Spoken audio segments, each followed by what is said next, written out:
Hi అండి, welcome to my home kitchen. ఈరోజు మనం వంకాయ పల్లీల పొడి ఫ్రై చూసుకుందాం.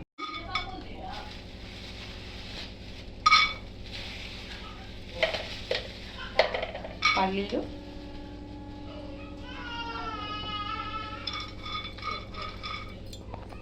వెల్లుల్లిపాయ, జీలకర్ర,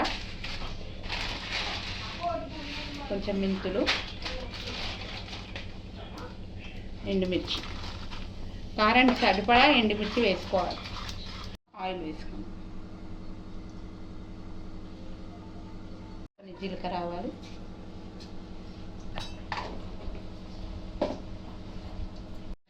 తర్వాత కరివేపాకు, కట్ చేసుకున్న ఆనియన్స్ కాలినాయండి, ఎర్రగాయని.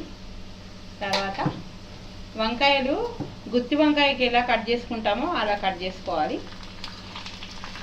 వంకాయలు తీసుకుంటే ఈ ఫ్రైకి బాగుంటుంది.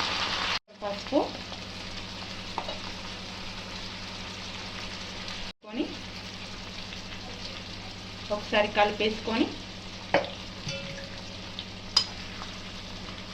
వంకాయ ఉడికేంత వరకు మూత పెట్టేసుకుందాం. వంకాయ ఉడికిపోయింది, పౌడర్ని వేసేసుకుందాం. కొంచెం ధనియా పౌడర్. ఒక 5 మినిట్స్ తర్వాత స్టవ్ ఆఫ్ చేసుకోవచ్చు.